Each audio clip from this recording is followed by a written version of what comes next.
A ver tu Biblia en Primera de Pedro, por favor. Primera de Pedro, capítulo 3. Continuamos estudiando este capítulo desde el verso 13.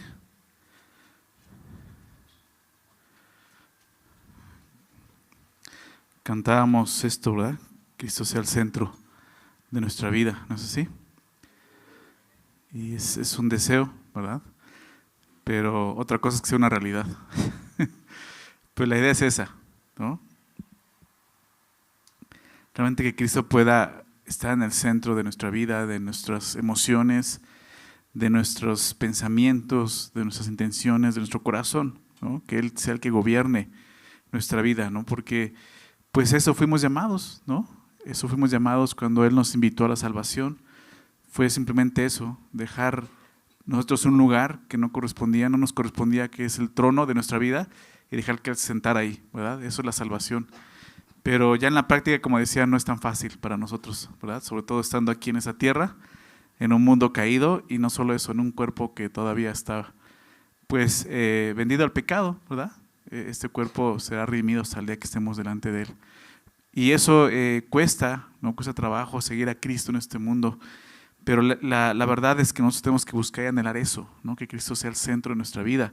Y cuando Cristo es el centro de nuestra vida, pues nuestra vida aquí no va a ser tan sencilla, ¿no? Y eso es lo que hemos estado viendo en Pedro, ¿no? Quiero recordarte, la semana pasada les recordaba esto, la carta tiene el propósito de animar este grupo de creyentes que estaban pasando por un periodo de gran persecución por su fe en Cristo, ¿no? De las primeras persecuciones, pero la primera más atroz, más salvaje, ¿no?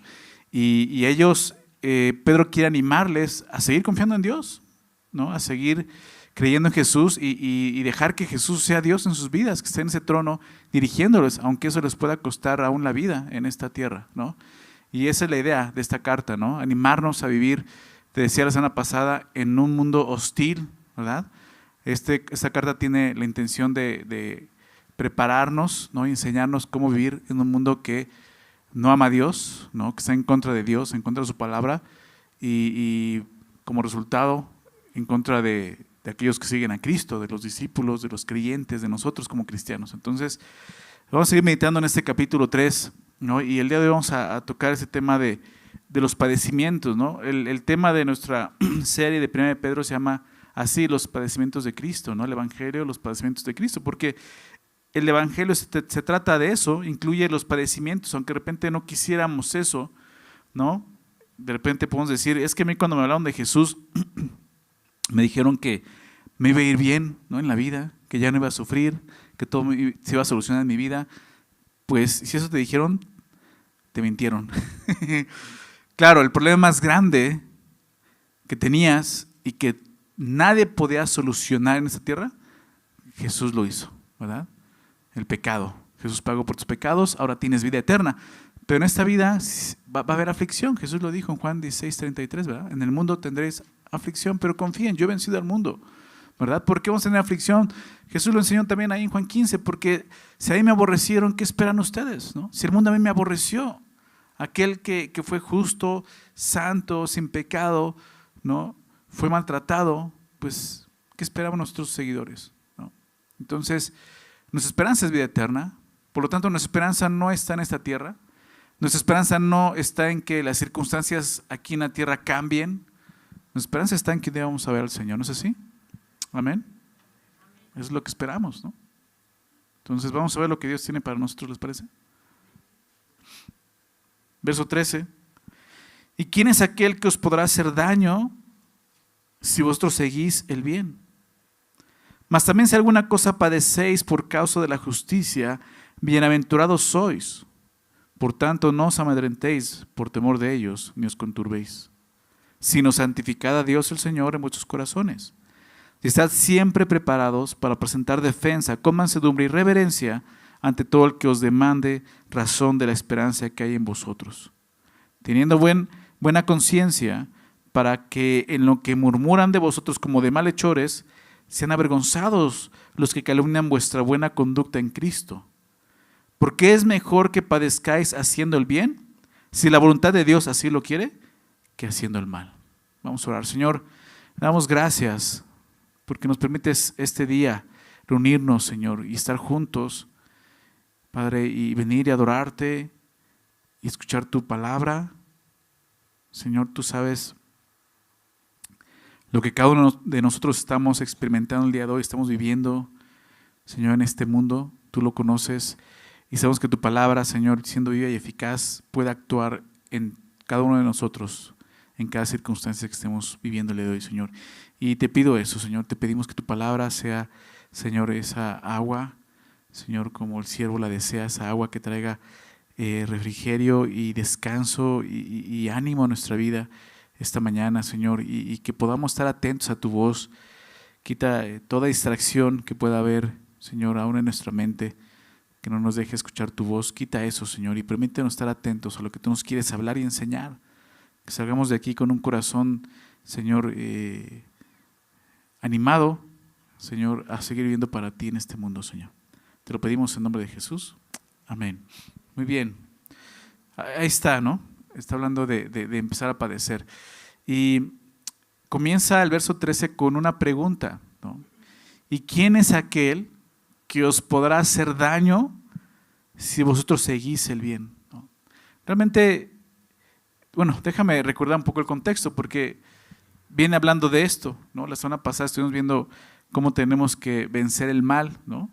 Lo vimos en Romanos, ¿no? No venzas el mal con el mal, sino vence el mal con el bien, ¿verdad? Esa es la idea, ¿no?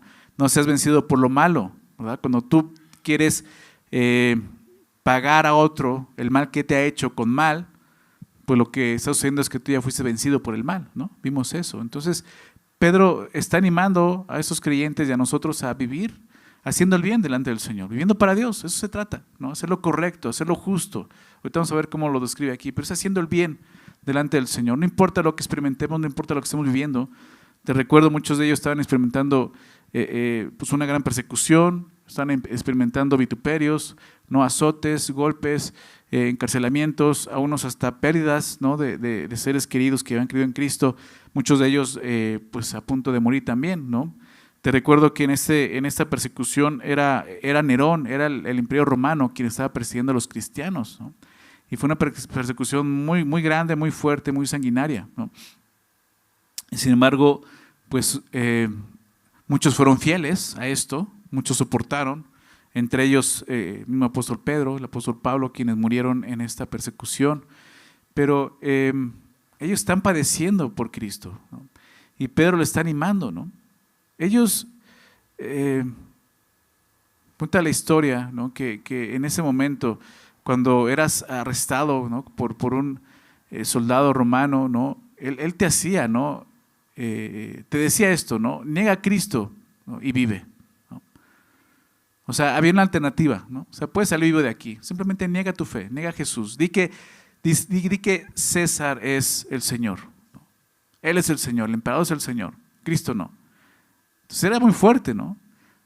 Me imagino que algunos lo llegaron a hacer, ¿no? Pero muchos otros dijeron, no voy a negar a Cristo, no voy a negar a mi Señor, ¿no? Y murieron a espada, ¿no? Murieron por su fe, ¿no? Precisamente, ¿no? Y a ellos es a los que le está escribiendo Pedro, ¿no? Y les dice, hagan el bien, no se cansen de hacer el bien, hagan el bien. Fíjate, verso 11, nada más para recordar dónde venimos. Citando este salmo, ¿recuerdas el salmo que vimos la semana pasada? El Salmo 34, ¿no? Pero esos versículos, verso 11, apártese del mal y haga el bien, ¿verdad? Busque la paz y sígala. Dice, el que quiere ver más, el que quiere amar la vida y ver días buenos, y hablábamos de la eternidad, dice, apártese del mal, haga el bien, busque la paz y sígala, porque los ojos del Señor están sobre los justos y sus oídos atentos a sus oraciones. Veamos eso, pero el rostro del Señor está contra aquellos que hacen el mal, ¿no? ¿Y quién es aquel que os podrá hacer daño si ustedes siguen el bien? ¿No? Entonces, la frase, ustedes siguen el bien, literalmente es si tienen celo por el bien. La palabra celo en griego que habla de eso, un anhelo ardiente, un celo. Entonces, no solamente es como busquen el bien, sino anhelen hacer el bien. Sean celosos por el bien. ¿Quién es aquel que puede hacerles mal, puede hacerles daño si ustedes siguen el bien? Esta es una pregunta retórica, ¿no? Una pregunta retórica quiere decir que ya trae una respuesta incluida. Y la respuesta que se espera a esta pregunta es nadie. No, nadie. Si tú buscas hacer el bien y lo anhelas, pues nadie te va a hacer daño, ¿no? Ahora, ya en el contexto suena extraño porque realmente lo que va a enseñar es todo lo contrario, ¿no? Dices, ¿por qué hace esta pregunta, no? Esta pregunta aparece realmente como una paradoja. Porque generalmente la pregunta está en lo cierto. Si uno se esfuerza en hacer el bien, pues lo que espera es recibir el bien, no ser acusado de nada malo. Realmente es eso, ¿no? Mientras que tú hagas el bien, no, por lo menos no te van a hacer daño, ¿no? Pensaríamos así. Pero la realidad es que como cristiano no siempre es así. Quizá hasta sería lo contrario. Mientras más busques hacer el bien, más puedes esperar aflicción de este mundo. Por eso el siguiente versículo, verso 14, dice así: mas también si alguna cosa padecéis por causa de la justicia, bienaventurados sois. Por tanto, no os amedrentéis por temor de ellos, ni os conturbéis. Entonces pone el contexto, ¿no? Generalmente, y al final, con el verso 17, vamos a comparar este versículo de la pregunta 13. Pero realmente eso es lo que Pedro dice. Ok, todos esperamos un bien, ¿no? Cuando estamos sirviendo a Dios, cuando estamos buscando el bien, esperas que te traten bien, ¿no? Y generalmente es así, ¿no? Si tú haces lo malo, pues comúnmente te va a ir mal, ¿verdad? Si haces el bien, pues igual no te va a ir siempre bien, pero te va a ir mejor que si haces lo malo, ¿no? Ese es el sentido de la pregunta, ¿no? Pero Pedro dice, ¿no? Más también, si alguna cosa padeces por causa de la justicia, es como decir, no piensen que realmente siempre va a ser así. No piensen que yo le estoy diciendo, apártense del mal y busquen el bien para que les vaya bien y nadie los toque y no sufran en esta vida. Es lo que está tratando de corregir. No estoy diciendo eso. ¿Sí se dan cuenta? No, o sea, no estoy diciendo eso. Nosotros pensamos generalmente de esta manera, pero aún si haciendo el bien padeces por causa de la justicia, ¿no? Y la justicia se refiere al bien, ¿no? Así lo describe. Hacer el bien, hacer la justicia, hacer lo correcto delante de Dios. Si padeces por esa causa, ¿no? Bienaventurados sois. O sea, nos lleva a ver la perspectiva, ¿no? Correcta, de que si aún tú estás diciendo es que yo busco hacer el bien todo el tiempo, yo busco agradar a Dios, pero las cosas están en contra mía. O sea, por más que busco a Dios, por más que anhelo a Dios, por más que trato de obedecer a Dios, acabamos de ver cómo dice las esposas, sujétense a sus maridos, y yo me sujeto a mi marido y trato de ser afable, apacible, y las cosas están en contra mía y se pone más difícil la situación, ¿no? Y acabamos de ver al esposo, ¿no? Vive con ella sabiamente, ¿no? Honrándole como vaso más frágil, pero lo trato de hacer y las cosas se ponen peor. O sea, Pedro dice, sí sucede. O sea, no creas que tienen que irte bien, porque es el pensamiento nuestro, ¿no es así? Si yo hago bien, tienen que irme bien. Señor, te voy a obedecer para que tú me bendigas y me vaya bien en esta vida. Pero no es así. El Evangelio no fue así. Hubo una persona justa que vino a hacer el bien. ¿Y cómo fue tratado? Fue colgado en una cruz. Lo vamos a ver la siguiente semana como ese ejemplo. Entonces, no necesariamente va a ser así lo que dice Pedro, más también si alguna cosa padeces por causa de la justicia y quiere animarnos, no es que te vaya bien, pero eres bienaventurado. ¿Okay? La única causa válida para el padecimiento cristiano es seguir la justicia. ¿Okay? Es seguir la justicia. Eso trae gloria a Dios. Padecer por malhechor, lo vamos a ver después, eso no trae gloria a Dios. Eso es tu pecado. Tienes que arrepentirte. Pero si tú padeces por la justicia, eso trae gloria a Dios. Para el cristiano no puede haber otra causa para su padecimiento más que la justicia, siguiendo el bien. Entonces quítate la idea de que si hago lo bueno, generalmente me va a ir bien y me tiene que ir bien. No siempre va a ser así. ¿Ok? No siempre va a ser así. Yo conozco eso. Sé que a veces es frustrante no intentar hacer las cosas bien y tratar de obedecer a Dios y de repente ves que las cosas no mejoran. O sea, si te lo estás haciendo por Cristo, eres bienaventurado, lo que dice el texto, ¿no? Entonces, la posibilidad de padecer por hacer el bien no debería de alejarnos de hacer el bien, ¿ok? Porque comúnmente es lo que pensamos. Pues ya entonces, ¿para qué vivo para Dios? O sea, ¿para qué hago esto? ¿Para qué obedezco? ¿Sí te ha pasado esos pensamientos? O sea, hago el bien y las cosas hasta empeoran. entonces mejor me regreso. Y quizás mejoren. No hagas el bien por eso. Es lo que está diciendo. ¿Okay? Las cosas quizás no puedan mejorar. La idea es que no dejemos de hacer el bien. Lo hemos leído en otra ocasión, Gálatas 6, ¿verdad? Gálatas 6, esta exhortación que va muy de la mano con lo que hemos estado viendo en Pedro y lo he citado en varias ocasiones, déjame recordarlo. Gálatas 6, versículo 7.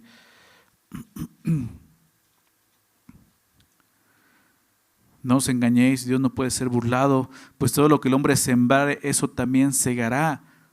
Todo lo que hagamos en esta vida va a traer una consecuencia, lo que está diciendo. Todo lo que hagas, aún como cristiano, va a haber una consecuencia. Es lo que muchas veces olvidamos como cristianos. Nos conformamos con que pues ya soy salvo, ¿no? Pues ya, o sea, yo creo en Jesús, soy salvo, o sea, tengo ese Espíritu Santo, pues hacer el bien, pues sí, de vez en cuando, ¿no? Cuando me convenga, ¿no? ¿Sí me explico?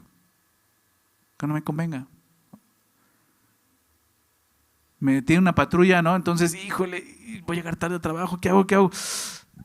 Pues se va su mordida, ¿no? Ay, nada más es para irme, ya con eso ¿eso es hacer el bien delante de Dios? Eso es corrupción, ¿no? Eso no es hacer el bien delante de Dios. Pero es lo más cómodo, ¿no? Y en algo tan sencillo como eso podemos fallar. Hacer algo que realmente no le agrada a Dios. Es que si lo compro así, sale más barato, ¿no? O sea, aquí me cuesta 10 pesos. Allí en la tienda me cuesta 200 pesos, ¿no? Un disco. Pero aquí en la piratería está más barato. ¿Eso está bien? No, eso es corrupción, eso es robo. Participar en robo. ¿Te das cuenta de eso? De repente son cosas tan sencillas que nos acomodamos y no estamos haciendo el bien, pero va a haber una consecuencia, es lo que dice la palabra. El día de hoy cada uno estamos sembrando algo que vamos a cegar más adelante. Fíjate cómo dice, porque el que siembra para su carne, de la carne segará, ¿qué cosa? Corrupción, ¿no? No hay otra cosa, o sea, es un fruto natural de lo que haces, es lo que va a salir, ¿no? Como Jesús habló muchas veces, ¿no? Si siembras manzanas, ¿qué va a salir? Pues manzanas, ¿no? Es lo que esperas, ¿no? Siembras peras, ¿qué vas qué vas a esperar? Pues esperas, ¿no? No vas a esperar otra cosa. Lo mismo aquí, si estás viviendo así, eso es lo que vas a cosechar al final. Corrupción, más el que siembra para el Espíritu, del Espíritu segará, ¿qué cosa? Vida eterna, ¿no? Haz el bien. ¿Quieres ver días largos? ¿Quieres una buena vida delante de Dios? Haz el bien.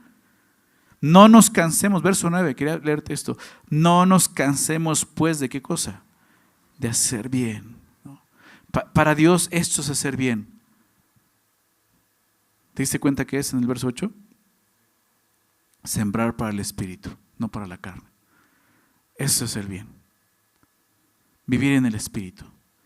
No nos cansemos pues de hacer el bien. ¿Por qué? Porque es cansado. Te decía hace rato, a veces es cansado, agotador decir, es que ¿hasta cuándo? O sea, yo estoy obedeciendo a Dios, me estoy sujetando a mi esposo, pero él no hace lo que le corresponde, ¿no?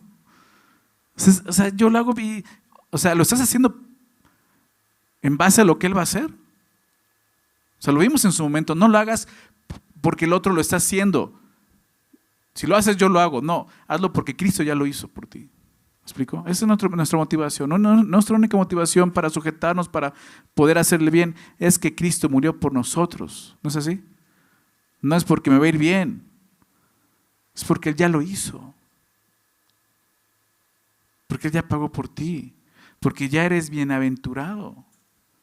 No te canses. No te canses, dice Pablo. No te canses. No nos cansemos. Dice el mismo, yo también me canso. No nos cansemos pues de hacer bien. ¿Por qué? Porque a su tiempo segaremos. Va a haber un fruto de ese bien. Va a haber un fruto. O sea, no te canses de hacer lo correcto delante de Dios. Va a haber un fruto. En su momento va a llegar. El fruto no llega de la noche a la mañana. ¿Estás de acuerdo? Así como el fruto también de la corrupción también tarda. Pero no te canses, tiempo segaremos, si no, ¿qué cosa? Dice ahí, verso 9, si no desmayamos. Si no desmayamos, no desmayes. Así que según tengamos oportunidad, hagamos bien a todos, ¿verdad? A todos, y mayormente a los de la familia de la fe. Entonces Pedro, regresando ahí a capítulo 3, verso 14, dice, mas también si alguna cosa padeces por causa de la justicia, por hacerle bien, eres bienaventurado. Recuerda esto, Él quiere animarte, Él quiere animarnos. Eres bienaventurado al hacer el bien. Dios, me gusta esto porque es Dios honrando eso. Dios honra en forma especial a los que sufren haciendo el bien. Déjame recordarte esto en Mateo, acompáñame en Mateo 5, por favor, lo vimos en su momento, Mateo 5, el Sermón del Monte, después de las bienaventuranzas, es más, es la última bienaventuranza, si recuerdas, Mateo 5, verso 10, bienaventurados los que padecen persecución. ¿Por qué? Por causa de la justicia. Y yo imagino Pedro escribiendo estas palabras, ¿no? Si padeces por causa de la justicia, bienaventurado eres. Escribiendo esto y recordando las palabras de Jesús en el Sermón del Monte, bienaventurados los que padecen persecución. ¿Te das cuenta? Es el mensaje de Jesús. Bienaventurados los que padecen persecución por causa de la justicia, porque de ellos es el reino de los cielos. Ahí está la bienaventuranza que dice Pedro. Eres bienaventurado, ¿por qué? Porque el reino de los cielos te pertenece, ya eres parte de ese reino. Recuerda quién eres en Cristo. Bienaventurados sois, verso 11, cuando por mi causa os vituperen, recordemos eso, por su causa os vituperen y os persigan y digan toda clase de mal contra vosotros, mintiendo, obviamente. ¿Ya cuando dicen toda clase de mal y no están mintiendo? Pues eso no es hacer el bien, ¿no? Se están acusando porque es verdad y eres malhechor. Pero si haces el bien, la única acusación va a ser falsedad, va a ser mentira. ¿No es así? ¿Y va a pasar? Sí, va a pasar. Tristemente va a pasar. A veces de quien menos lo esperas, te van a acusar. Van a decir mentiras de ti. Jesús lo está diciendo. Verso 12, gozaos y alegraos. ¿Te das cuenta? Eres bienaventurado. Gózate y alégrate, porque vuestro galardón es grande. ¿En dónde? ¿En la tierra? En los cielos, familia. Cuesta trabajo, ¿verdad? Andar en este mundo. Y poner tu mirada en los cielos. Cuesta trabajo de repente te desenfocas fácilmente con las cosas de este mundo. Pero la idea es que siempre nuestro corazón y mente estén allá arriba, enfocados en el Señor, puestos los ojos en Él. ¿Recuerdas, Hebreos? El autor y consumador de la fe. Puestos los ojos en Jesús. Es lo que dice Jesús, gócense, alégrense, porque así, dice, porque es grande, dice, vuestro galardón es grande en los cielos, porque así persiguieron a los profetas que fueron antes de ustedes. O sea, hombres, nosotros tenemos testigos de eso. Hebreos 11, ¿recuerdas? Hebreos 11 es eso. Esta tan grande nube de testigos. Corramos con paciencia la carrera que tenemos por delante, puesto los ojos en Jesús, el autor y consumador de la fe. ¿Recuerdan Hebreos capítulo 12? Entonces, si tú estás viviendo de esta manera y dices, yo estoy tratando de obedecer a Dios, pero las cosas están poniendo peor, o sea, en mi trabajo las cosas van peor, ¿no? Eres bienaventurado. No porque te vaya bien en este mundo, por lo que ahora tú tienes en Cristo. Pedro, este hombre, él experimentó esto. O sea, él no está haciendo cosas que de repente se le ocurrieron y, ¿qué les digo? Él lo escuchó de Jesús y aparte lo vivió y lo experimentó. Fíjate, Hechos capítulo 5, acompáñame ahí, Hechos 5.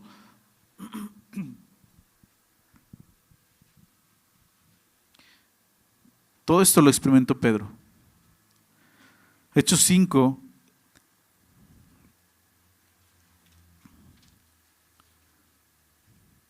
Versículo 40.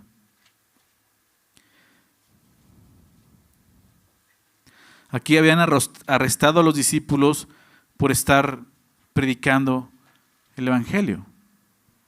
Los judíos lo habían arrestado. Dice, y convinieron con él, y llamando a los apóstoles, después de azotarlos, como que pasamos por ahí, después los azotaron, o sea, lo golpearon. O sea, los azotes de un judío eran 40 menos 1, ¿recuerdas? 39 golpes en la espalda, azotes. O sea, estaban ya padeciendo por Jesús. Estos hombres que cuando arrestaron a Jesús, ¿qué hicieron? Echaron a correr todos. Pedro lo niega, ¿recuerdas? Pero están ahí predicando a Jesús y no me importa. Estoy haciendo el bien delante de Dios. Pues te van a tocar unos azotes. Pues dale. Es lo que está pasando ahí. Después de azotarlos, les intimaron, les amedrentaron, te lo vamos a ver en Pedro, intimaron que no hablasen en el nombre de Jesús y los pusieron en libertad. O sea, después de darles ¿cómo decimos? Exactamente, todos hablan y no entiendo nada. Una escarmentada, no una calentadita, ¿no dicen por ahí? Ahora sí, no sigan hablando, dejen de hablar de ese hombre. ¿Qué hicieron ellos? Verso 41. Y ellos salieron de la presencia del concilio gozosos, gozaos, alegraos, porque es grande vuestro galardón. Jesús dijo eso, ¿verdad? Salieron gozosos de haber sido tenidos por dignos. Así, por dignos. No se sentían ni siquiera dignos. ¿De qué? De padecer afrenta por causa del nombre. Wow, es un discípulo, familia. El hecho de que te arresten, te lleven a la cárcel, te golpeen, y todo por causa del nombre de Jesús. Dice, Señor, yo no soy digno. ¿Por qué? Porque entiendes el evangelio. Señor, tú moriste por mí en esa cruz. O sea, ni siquiera soy digno de yo padecer igual que tú. Ese es el tema de Pedro en su carta, los padecimientos de Cristo. No solo los de Cristo, sino aún los de la iglesia por Cristo. El día de hoy dudo que en nuestro contexto alguien te agarre a palazos, ¿no? Por hablar de Cristo, te metan a la cárcel. Puede suceder más adelante. A veces necesitamos eso como iglesia. Pero simplemente en hacer el bien, lo que te decía. No participar en cosas corruptas, hacer lo bueno y justo delante del Señor. Ellos están gozosos de haber salido de eso, de haber sido tenidos por dignos de padecer afrenta por causa del nombre. Pero ve lo que decían, verso 42. Y todos los días en el templo y por las casas no cesaban de enseñar y predicar a Jesucristo. ¿Les sirvió la calentadita?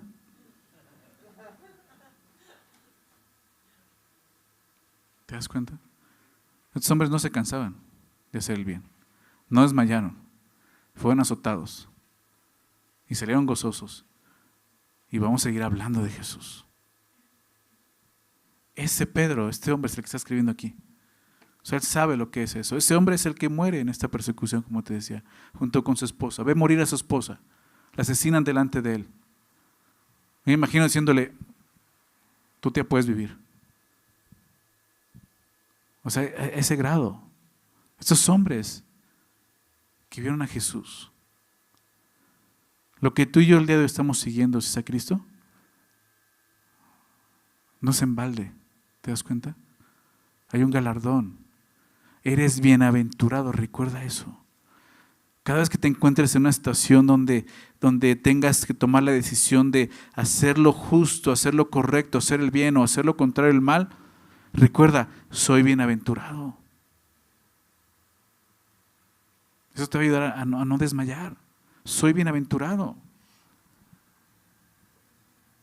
Regresando a Pedro dice, por tanto, no os amedrentéis por temor de ellos, ni os conturbéis. ¿Te das cuenta? ¿Por qué? ¿Por qué tanto? ¿Por qué eres bienaventurado? Porque ya Dios te ha abierto el reino de los cielos y te ha recibido como su hijo. Por tanto, no os amedrentéis por temor de ellos, no os conturbéis. Pedro, ese hombre que salió gozoso, sin temor, dijo, no sé, quieren intimidarlos, quieren amedrentarlos, no se espanten. No tengan temor de ellos. No os conturbéis, no se agiten por esto. Que esto no les robe la paz. Pedro toma esta frase, esta última frase del versículo 14 y la primera frase del versículo 15, de una idea del profeta Isaías. Toma esta idea del profeta Isaías. Déjame leer Isaías 8, versículos 12 y 13. Isaías 8, 12 y 13 dice: no llaméis conspiración a todas las cosas que este pueblo llama conspiración. Y luego dice esto: ni temáis lo que ellos temen, ni tengáis miedo. A Jehová de los ejércitos, a él santificad. Sea él vuestro temor y sea él vuestro miedo. Y esa es la idea de Pedro. ¿Te das cuenta? Es muy similar lo que dice Pedro, ¿no? No os amedrentéis por temor de ellos, no os conturbéis. Verso 15: sino santificad a Dios el Señor en vuestros corazones. Eso es lo que Pedro está diciendo. Ni temáis lo que ellos temen, ni tengáis miedo. A Jehová de los ejércitos, a él santificad.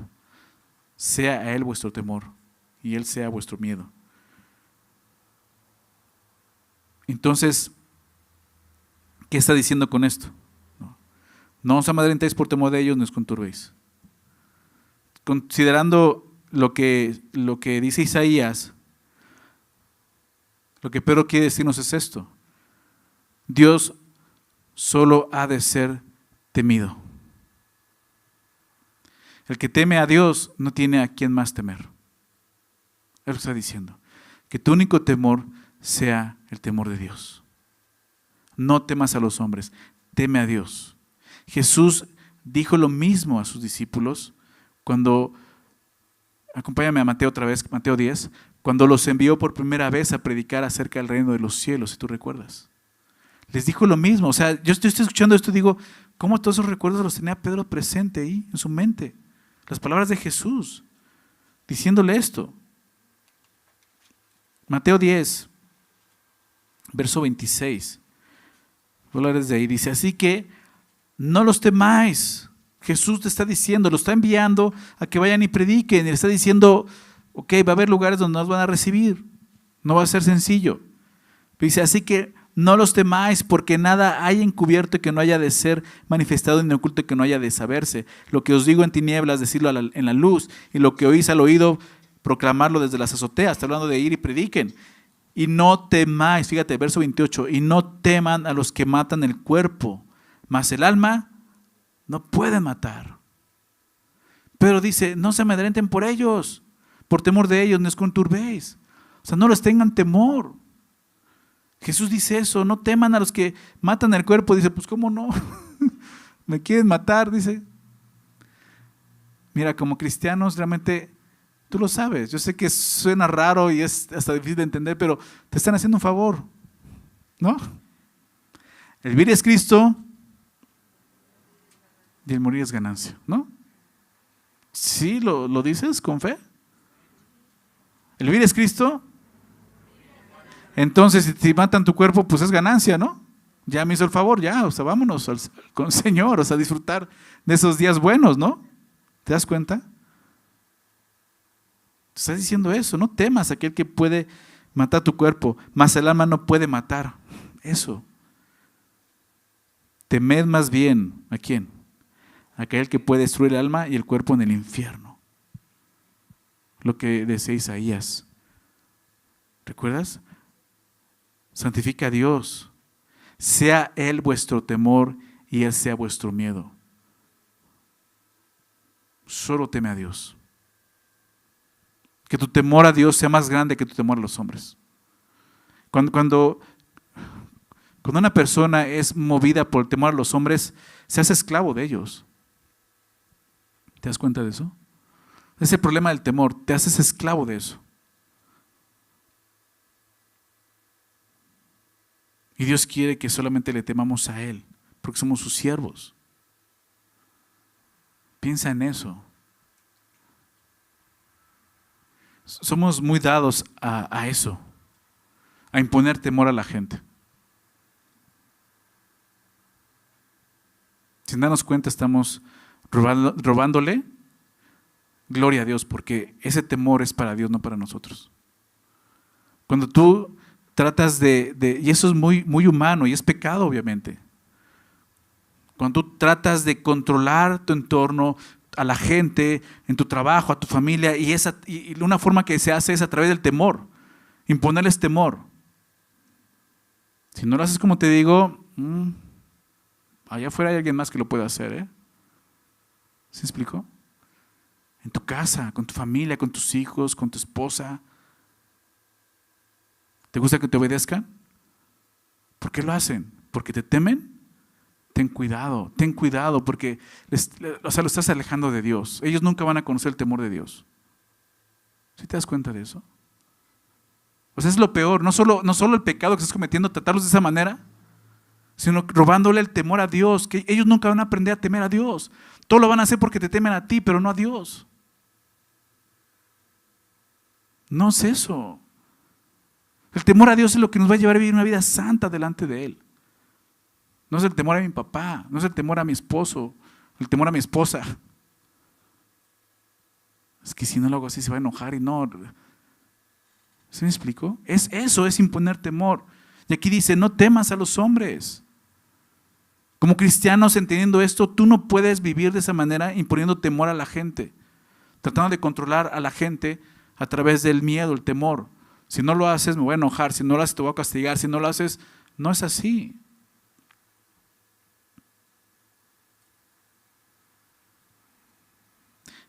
La Biblia nos enseña esto. Teme a Dios. Lo único que debes de temer es a Dios. ¿Te das cuenta de eso? No temáis a los que matan el cuerpo, mas el alma no puede matar. Temed más bien a aquel que puede destruir el alma y el cuerpo en el infierno. Esa debe de ser nuestra única motivación. Mira, el día de ayer estuvimos en la conferencia de hombres, pasamos un tiempo increíble escuchando la palabra de Dios. Fue un tiempo de refrigerio y de confrontación, yo creo que para todos los que estuvimos ahí. Muy padre viendo la vida de Sansón. Y en un taller, un hermano dijo algo que yo ya había visto, ¿no? En su momento y dije, exacto, es eso. O sea, recuerdo hace tiempo que un pastor decía, ¿no? Hasta con cierta jactancia, ¿no? Decía que él siempre que salía, ¿no? Un pastor que siempre está fuera de su iglesia, es un poco raro, pero que siempre que salía, ¿no? Iba acompañado de alguien, que no iba solo, ¿no? Así como para cuidarse, ¿no? O sea, como queriéndose ver muy espiritual, yo voy solo para que me cuiden. Y yo desde que escuché, o sea, yo inmediatamente dije, eso está raro. O sea, necesitas un chaperón, alguien que esté ahí para cuidar. O sea, tu temor está en el hombre y no en Dios. ¿Sí me explico? O sea, si lo necesitas está bien, pero eso no habla bien de tu vida espiritual. O sea, tu temor no está en Dios. Porque esa persona que te va acompañando no creo que se duerma contigo en la misma cama. No creo que vaya contigo al baño. ¿Estás de acuerdo? O sea, el pecado lo puedes encontrar y puedes escabullirte, pero de Dios no puedes hacerlo. ¿No es así? O sea, ¿dónde está tu temor? Eso es poner temor en el hombre. Si Dios te está viendo, ¿te das cuenta de lo que ocurre cuando tú le impones temor a alguien? Tú no estás, entonces puede hacer lo que quiera. ¿Y dónde está Dios? Es temer a Dios realmente. Es lo que nos habla aquí. Pero ese temor a Dios te va a llevar a aún a dar tu vida si es necesario, sin ningún temor. Porque has confiado en Él, ¿no es así? Te decía eso, Dios solo ha de ser temido. Porque el que teme a Dios no tiene a quién más temer, o sea, ya no hay quien temer. Y aquí lo estamos viendo. Lo interesante es que el temor de Dios se ve de esta manera. Fíjate, continúa leyendo ahí en Mateo 10. ¿No se venden 2 pajarillos por un cuarto? Con todo, ni uno de ellos cae a tierra sin vuestro Padre, pues aún vuestros cabellos están todos contados. Así que no temáis, más valéis vosotros que muchos pajarillos. Ese es el sentido. No temas a los hombres, teme a Dios. ¿Por qué? Porque Él tiene cuidado de ti, porque Él te ama, porque Él dio su vida por ti. Si Él cuida las aves del cielo y conoce cada una de ellas, conoce tus cabellos, o sea, ¿no crees que Él puede cuidarte? ¿Te das cuenta?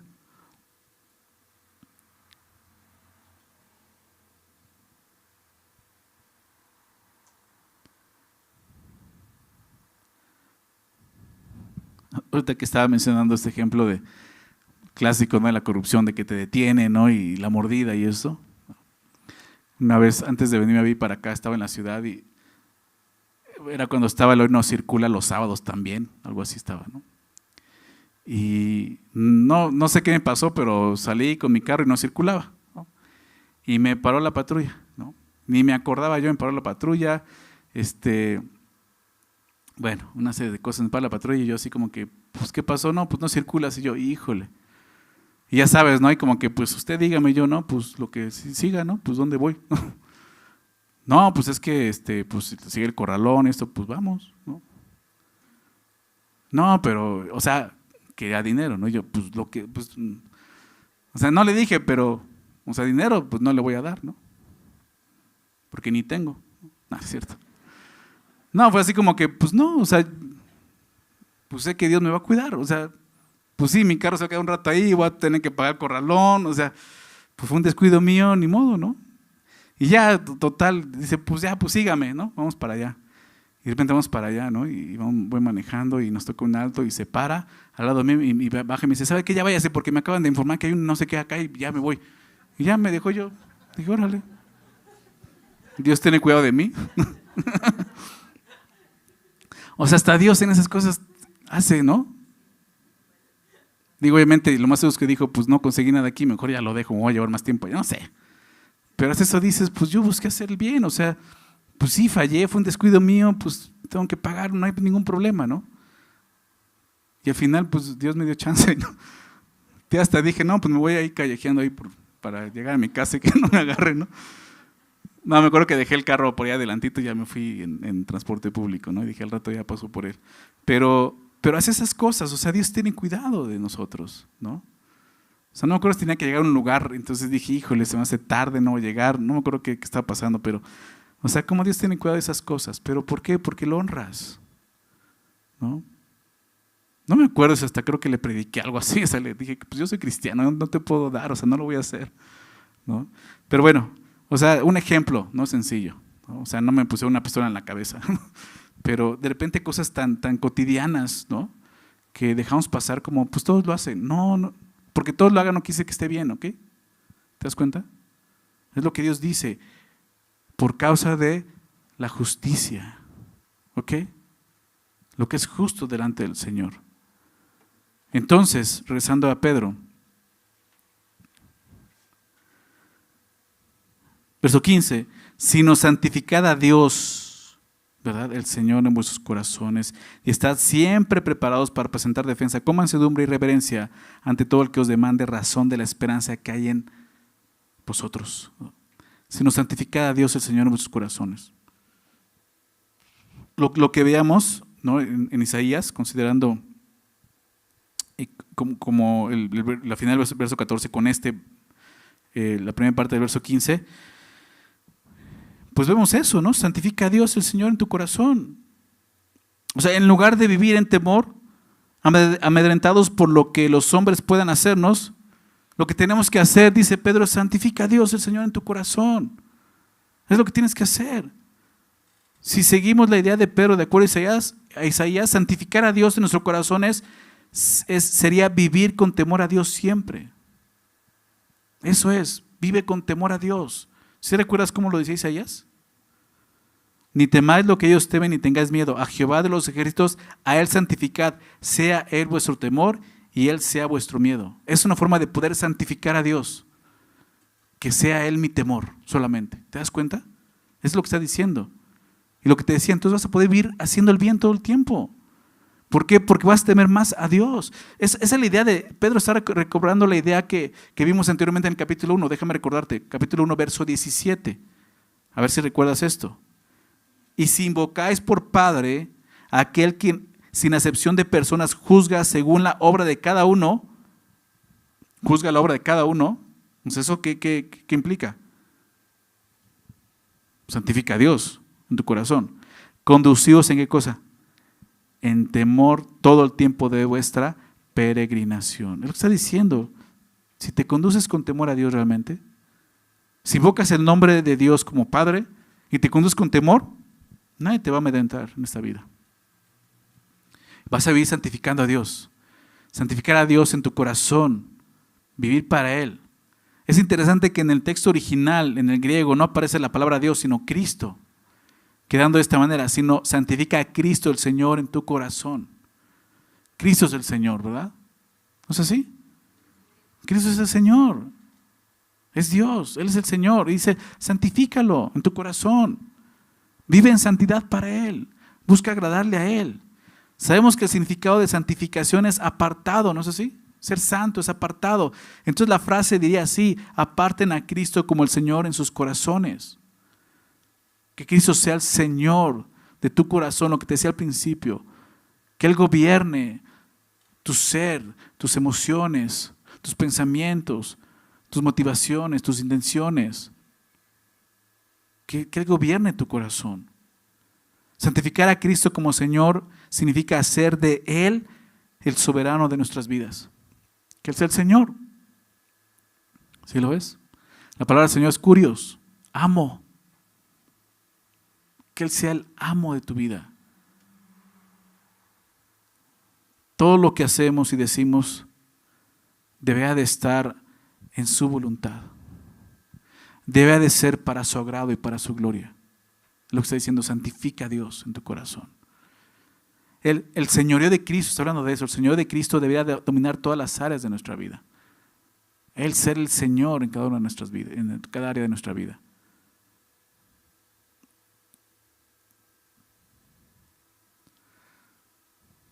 En el contexto, déjame decir esto, en el contexto a los que le está escribiendo esta carta, para los cristianos a los que se dirige Pedro, decir que Cristo era Dios, realmente no era tan grave. Pero decir que Cristo era el Señor puede costarles la vida. Era muy diferente. ¿Por qué?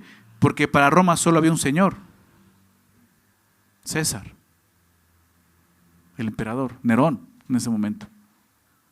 ¿Sí se dan cuenta? Y eso leer lo que decían. O sea, niega a Cristo. Di que tu Señor es César, no Cristo. Y ellos tienen que santificar a Cristo en sus corazones, a Cristo el Señor en sus corazones.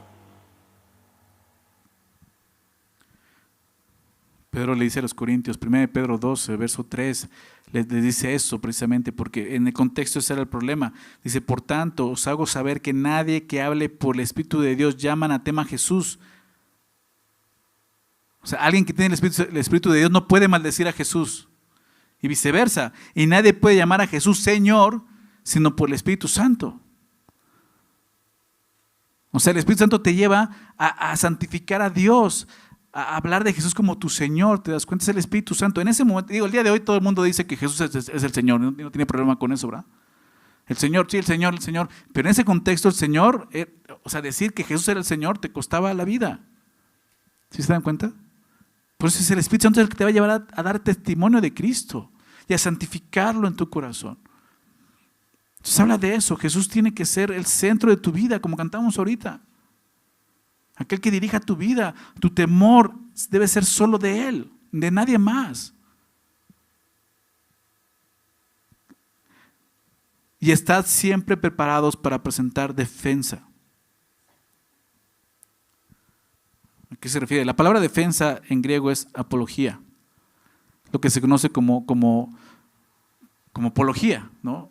En el ámbito cristiano, ¿no? Es una rama, ¿no? Una enseñanza donde se conoce como la defensa de la fe. Aquellos apologetas que se dedican, ¿no? Estudiosos de la palabra, que se dedican a defender la fe, hablar y razonar con personas acerca de su fe, con ateos, ¿no? A veces hacen debates, ¿no? Grandes, y hay muchos apologetas, ¿no? Conocidos, muy buenos, ¿no? Divina esa palabra apología. Está siempre preparados para presentar defensa de la fe. Presentar defensa. Ese versículo fue uno de los primeros versículos que me aprendí, ese versículo.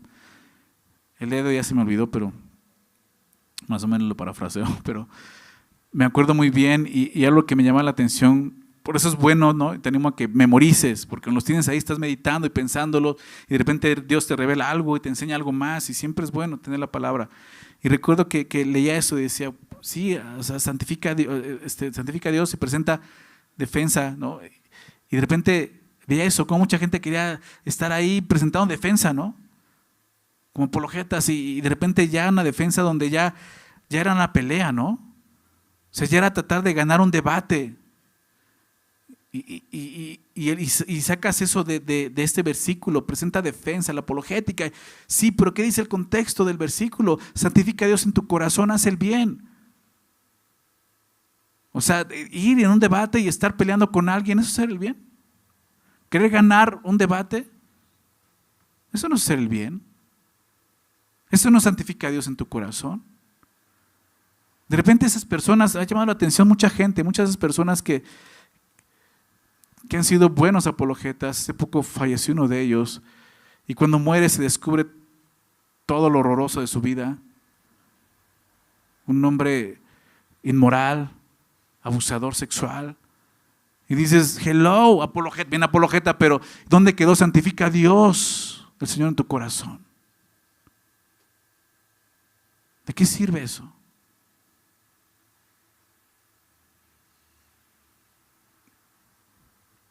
No sé dónde está ese hombre el día de hoy. Y no me toca a mí saberlo, pero es triste. El versículo comienza así: nos santifica a Dios el Señor en tu corazón. Y entonces está siempre preparados para presentar defensa. Recordemos que esos cristianos están padeciendo persecución por causa de su fe. Y ahora Pedro les dice, estén listos, prontos. Eso significa estar preparados, listos, prontos para presentar defensa de su fe. No que hagas debates, sino cuando quieran matarte y digas, ¿sabes qué? Cristo es el Señor, Él te ama. Es lo que está diciendo. Debes estar listo para eso. Y todos nosotros, es un llamado a todos nosotros de capacitarnos, de discipularnos, de conocer. Claro, toda persona que ha recibido a Cristo sinceramente está listo para presentar defensa, está listo para predicar el Evangelio, ¿no? ¿Recuerdas al ciego de nacimiento que sana a Jesús? Y lo empiezan a interrogar y él dice, pues miren, yo no sé si era así, si era así, yo solo sé que no veía y ahora veo. O sea, me dio vista. Solo tienes que hablar lo que Jesús ha hecho en tu vida, pero eso no quiere decir que no tienes que preparar, tienes que discipularte, tienes que conocer. Porque en algún momento alguien va a venir a cuestionar tu fe. Y va a preguntarte, pero ¿cómo tienes que hacerlo? Me encanta que no dice, prepárate, siempre preparados para presentar defensa con estudios bíblicos. O sea, no estoy desechando eso, es importante, pero ni siquiera se refiere a eso. Fíjate lo que dice, con mansedumbre y reverencia. ¿De qué está hablando? De carácter, de una actitud. Esos hombres que se sienten así apologetas y andan ahí debatiendo, y ya los ves en Facebook, ¿no? Y en internet debatiendo y queriendo ganar solamente un argumento, ahí no hay mansedumbre ni hay reverencia. Eso no agrada a Dios, eso no honra a Dios, no da gloria a Dios. Dios nos llama no a ganar debates, nos llama a ganar almas. ¿Estás de acuerdo? Y eso solamente se puede hacer con el carácter de Cristo. Mansos, humildes, con mansedumbre y reverencia. La palabra mansedumbre es el mismo término que se tradujo como afable en el versículo 4, cuando habla de la mujer con un espíritu afable y apacible. ¿Recuerdas? Es la misma palabra. Mansedumbre no es debilidad, sino poder bajo control, ¿recuerdan?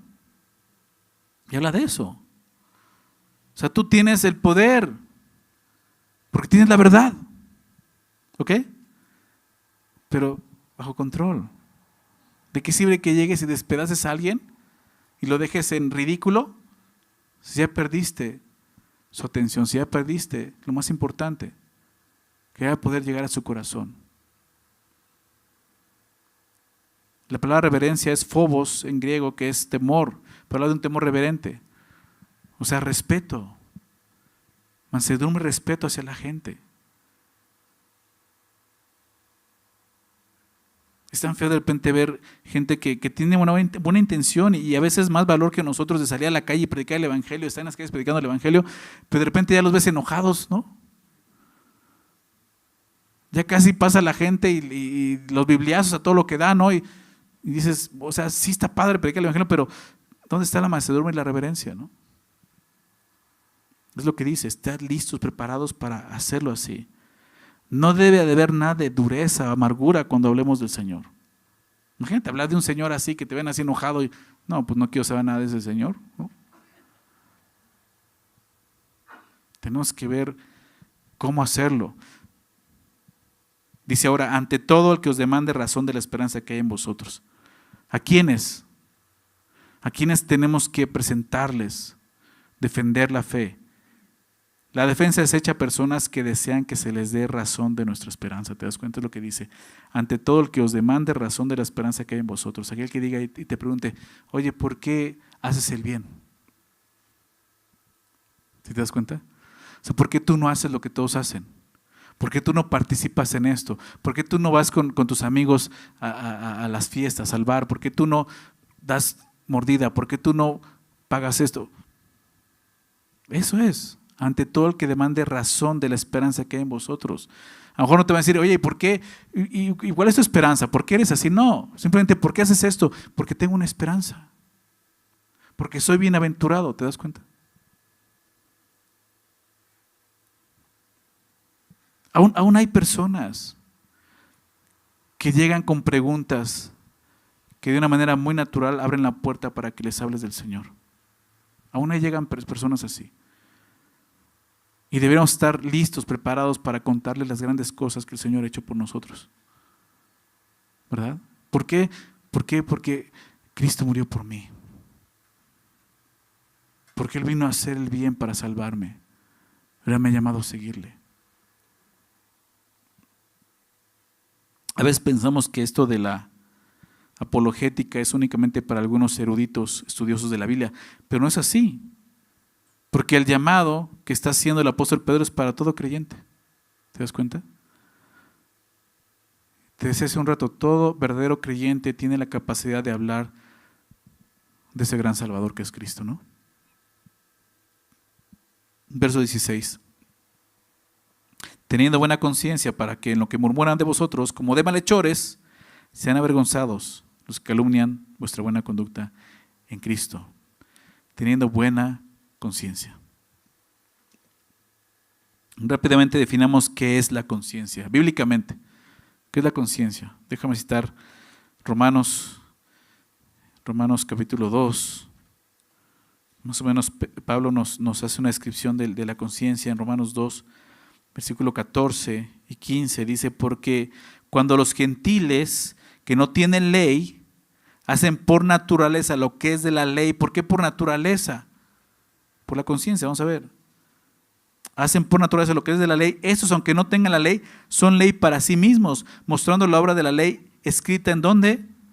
En sus corazones, dando testimonio, ¿qué cosa? Su conciencia, y acusándoles o defendiéndoles sus razonamientos. Entonces tenemos ahí esa conciencia, ¿no? Ese Pepe Grillo, ¿no? Así se ilustra, ¿no? ¿Pinocho? No estoy hablando a ti, digo que sí es la película de Pinocho. Donde es la conciencia, ¿no? Que le dice, esto está bien, eso está mal, ¿no? Es algo que Dios nos dio para esto. Fíjate lo que dice, para acusarnos o defendernos. Acusarnos si hiciste el mal, eso está mal. Defenderte, eso es correcto. ¿Te das cuenta? Y todos tenemos esa conciencia. Todos. A ninguno se ha quedado sin conciencia. ¿Ok? Todos sabemos eso. Y Dios nos la dio para que podamos de alguna manera, aún sin la ley, sin conocer a Cristo, una persona que no conoce a Dios aún tiene esa conciencia, es que está en su corazón y sabe lo que está mal, sabe que hay algo que, aunque todos lo hagan, esto no está bien. O sea, todos adulteran, sí, pero en el fondo sé que eso está mal. ¿Me explico? Se drogan, sí, pero en el fondo sé que eso está mal. Esa es la conciencia. Una persona que pasa por alto su conciencia es una persona que no tiene freno. Está mal, pero no me interesa. Ya no hace caso a su conciencia. Su conciencia está entenebrecida, como dice la palabra. Se sucia su conciencia. Ya no actúa en él como debe de actuar. Y puede pasar eso. Entre más desobedezcas a tu conciencia, ya sea por la ley escrita en tu corazón o ya conociendo la ley de Dios, conociendo a Dios sobre todo, entre más desobedezcas la conciencia, más se va a opacar, más se va a oscurecer, menos vas a escuchar la voz del Espíritu Santo hablándote. La conciencia es importante, por eso lo menciona aquí, teniendo buena conciencia. Es importante que tengamos buena conciencia. ¿Cómo se tiene buena conciencia? Obedeciéndola, haciendo el bien. Es como la conciencia siempre va a estar limpia.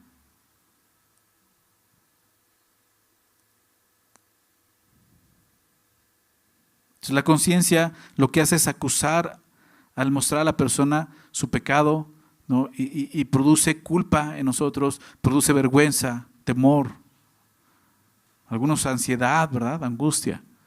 Pero a la vez también produce lo que veíamos, ¿no? Defensa. Una buena conciencia es aquella a la que se le ha obedecido y por eso, como te decía, está limpia. Ahora, una buena conciencia no te va a librar de ser maltratado, ¿ok? Porque incluso si la vida de un creyente es así intachable, los enemigos del evangelio seguirán buscando fallas contra él y le acusarán falsamente. ¿No hicieron así con Jesús? No hay nada malo en él. Crucifícalo. ¿Te das cuenta? Sin embargo, una buena conciencia te ayudará a enfrentar el mundo hostil en el que vivimos. Es lo que está diciendo, con buena conciencia. Teniendo buena conciencia. Esa es la clave. Mantener esa buena conciencia. Obedeciendo a Dios, haciendo el bien. ¿Para qué? Para que en lo que murmuran de ustedes como de malhechores, obviamente como mentira, la palabra murmurar tiene el sentido de calumniar, difamar, muestra una falsa acusación, hasta un tratamiento, un trato abusivo de la gente. Si en lo que murmuran de ustedes como de malhechores, sean avergonzados. Cuando un cristiano es acusado de malhechor, solo debe de ser una calumnia, ¿ok? Nunca una verdad. Es el sentido de esto. Cuando es acusado por malhechor, dice, entonces sean avergonzados ellos, no tú. Sean avergonzados ¿quiénes? Los que calumnian vuestra buena conducta en Cristo. Que al final va a ser así. Toda difamación o calumnia contra un cristiano al final solo producirá vergüenza para el que la hizo. Ellos van a sufrir esa vergüenza. Verso 17, vamos a terminar, dice entonces, porque mejor es que padezcáis haciendo el bien, si la voluntad de Dios así lo quiere, que haciendo el mal. Este versículo nos ayuda a entender el versículo 13 que te decía, la pregunta, ¿y quién es aquel que os podrá hacer daño si ustedes hacen el bien? La paradoja que te decía sobre el sufrimiento del creyente. Porque es mejor que padezcáis haciendo el bien. O sea, haz el bien. No solamente porque puede irte mejor, sino haz el bien. Dice el texto, si la voluntad de Dios así lo quiere, ¿no? Que padezcas por hacer el bien. Si la voluntad de Dios así lo quiere. Pedro no está diciendo que lo mejor para nosotros es el sufrimiento. Lo que él está diciendo es que como creyentes debemos de estar seguros que nuestros padecimientos no son como consecuencia de nuestra maldad, sino de lo contrario, de hacer el bien. ¿Sí lo ven? Lo que está diciendo ahí. Porque mejor es que padezcáis haciendo el bien. Entonces, sí existe la posibilidad de que el cristiano sufra por causa de la justicia, ¿te das cuenta? Si la voluntad de Dios así lo quiere. Porque eso es de parte de Dios. El padecimiento del cristiano está bajo la voluntad y bajo la soberanía del Señor. Santifica a Dios el Señor en tu corazón, ¿recuerdas? Él es el Señor, va a aceptar lo que venga de Él. ¿Recuerdas la palabra de Job? ¿Aceptaremos solo el bien y no el mal del Señor? Es el pensamiento de nosotros como cristianos. Y no es que Dios haga esto por capricho. Dios no es caprichoso. Él sabe mejor que nosotros cuándo necesitamos pasar por aflicción para bien nuestro. Él lo sabe y a veces lo necesitamos. Romanos 8:28, déjame recordar esto. Romanos 8:28 y 29, anótalo por favor. Y sabemos que los que aman a Dios, importante, solamente los que aman a Dios saben esto. Es lo que dice ahí. Y sabemos que los que aman a Dios, si no amas a Dios no vas a entender esto. Sabemos que los que aman a Dios, todas las cosas les ayudan a bien. Todas las cosas tienen un propósito, tienen un fin bueno. Todas las cosas ayudan a bien, aún la aflicción de este mundo. Esto es a los que conforme a su propósito son llamados. Dios te llamó, ¿no es así?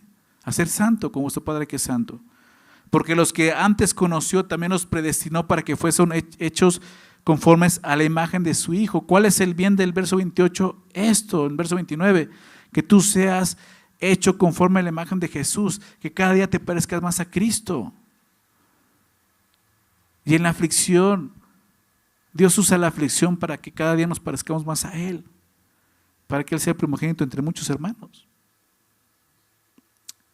Romanos 8 nos da tiempo de leerlo, pero viene hablando de eso. Somos herederos de Dios, coherederos con Cristo. ¿Verdad? Pero dice el texto, si es que padecemos juntamente con Él. Para que juntamente con Él seamos glorificados. De eso se trata la carta de Pedro. Cristo padeció, nos vamos a padecer. ¿Pero por qué causa? ¿Para andar de malhechor? ¿Me metieron a la cárcel? Pues estaba predicando el evangelio. Pastor, yo estaba predicando el evangelio y me arrestaron y ahora me siento indigno de haber sido, ¿no? Y salgo gozoso. Sí, te arrestaron porque estás predicando el evangelio, pero te empezaste a pelear con un cuate y le rompiste la nariz y luego te pegaste. O sea, te arrestaron por eso, no por predicar el evangelio. Eso es malhechor, eso no es el bien. Está hablando de que si la voluntad de Dios quiere que padezcas por su causa, por su nombre, por su justicia, por hacer el bien, porque ahí Dios está conformando la imagen de Cristo, de su Hijo.